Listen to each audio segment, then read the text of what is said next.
What is up? My name is Megan. Welcome back to my channel, or welcome if you're new. Hope you guys are doing well. And today I'm here to film a very exciting TBR video, and that is my TBR video for the Summerween readathon. It is a week-long readathon that is from August 24th to August 30th. It is hosted by Gabby Reads and Olivia Reads a Latte, two of my all-time favorite booktubers, so I can't believe they're actually collabing on a readathon. This is a thriller/horror themed readathon, hence Summerween, Halloween in the summertime, you know. And there are 5 prompts for this readathon.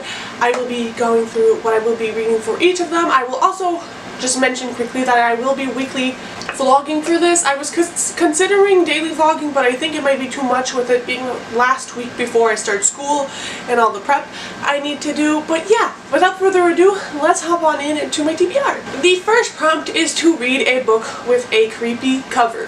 For that, I chose The Shadows by Alex North because of this hand.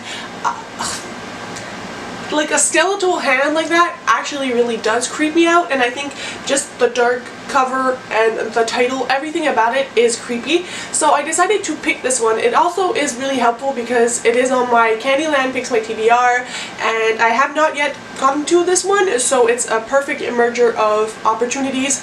I can participate in this readathon and also knock off my CANDYLAND TBR. This one is an adult thriller, and it follows a main character who lived in this town like 20 or 25 years ago, and a murder occurred, and I believe the name of the murderer was Charlie. He was caught and I guess sentenced, but our main character actually moved away after these events, and he's never went back to that town until his mother actually asks for help because she is old and needs someone to take care of her, and so he has to return to that town. Another series of murders actually occurs that resembles the murders that happened 25 years ago. I don't know if our main character has anything to hide, if he was part of these murders and that's why he went away, or if it's simply just a copycat. I think we follow one perspective in the past and the perspective of the detective in the present day. That's what I've heard. That's all I know about it. It does sound hella creepy, and Alex North has another thriller book you guys might know about, which is called The Whisper Man, which I also could have picked for this prompt because it does have a creepy cover. So yes, reading this one. The next prompt is actually to read a paranormal/supernatural book. For this one, I actually decided to go with Lock Every Door by Riley Sager. I recently read Home Before Dark and really loved it, and this one I feel like is a classic. This could also work for the prompt to read one of the books recommended by a host. Olivia from Olivia Reads a Latte actually recommended this one in her video of the announcement for this readathon. This is, I'm guessing, kind of paranormal-ish from the synopsis. I'm not 100% sure, but I feel like a lot of Riley Sager books have paranormal elements, and the cover kind of has like weird shadows going into the rooms, and the way the synopsis talks about like the location of this book also makes it sound kind of like paranormal, because the main premise of this is that our main character actually gets a gig to like apartment sit in an apartment complex for like $4 grand a month, but the condition is that she can't like not sleep in this apartment. She has to always be alone, like she can't invite guests over, and a bunch of different rules that are honestly kind of really weird when you think about it. And I believe it's because there are like creepy things going on in this apartment building. At one point someone goes missing as well, and it just kind of feels like there might be paranormal elements going on in here that would explain why all of this is happening in the apartment complex.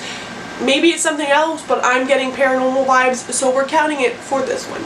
Another book from my CANDYLAND Picks My TBR that I'm doubling down and using for a challenge is for the challenge to read a book with a haunted house, and for that I'm using Mexican Gothic by Sylvia Moreno Garcia. Again, this was recommended by Olivia in her announcement video for this prompt, and it's on my CANDYLAND Picks My TBR, so doubling down again, and I'm loving it. This is actually more of a horror than a thriller book from what I have heard other booktubers say. This follows a main character named Noemi, and the story takes off because I'm like 17 pages in. When she's at this party with this boy who her father doesn't approve of, she is called back home. She thinks that's the reason that her father actually wants to like have a talk about how she's disobeying his rules, but it turns out that her cousin, who got married very quickly, like none of her family was aware about it, and her cousin also moved to the countryside, has written to Naomi in a very distressing way, saying that her husband is trying to poison her and for Naomi to come over and save her. Her father thinks it's more of a cry for attention, and so he decides to send Naomi to this country house, and I think creepy things are going on with the house, and her cousin might actually be in significant distress because the house is doing creepy things to her. Apparently there's weird mushrooms in this book as well. Just so many weird things. A lot of mixed reviews, but I'm hoping I will love this one. The next prompt is to read a book in the dark, and I think I'm just going to pick one of these books because I still have other books from my CANDYLAND TBR to read and just new releases and everything, so I don't think it's realistic to read 5 thriller books plus all the other books I should be reading in a week. So I'm using that challenge to double down. And the final prompt is to read a book recommended by the host. The host have recommendations in their videos and recommendation videos. I'm actually cheating with this one just a tiny bit, but it's not really cheating because both of the hosts have talked about this book recently because it is a significantly new release, and that is, I believe it is The Night Swim.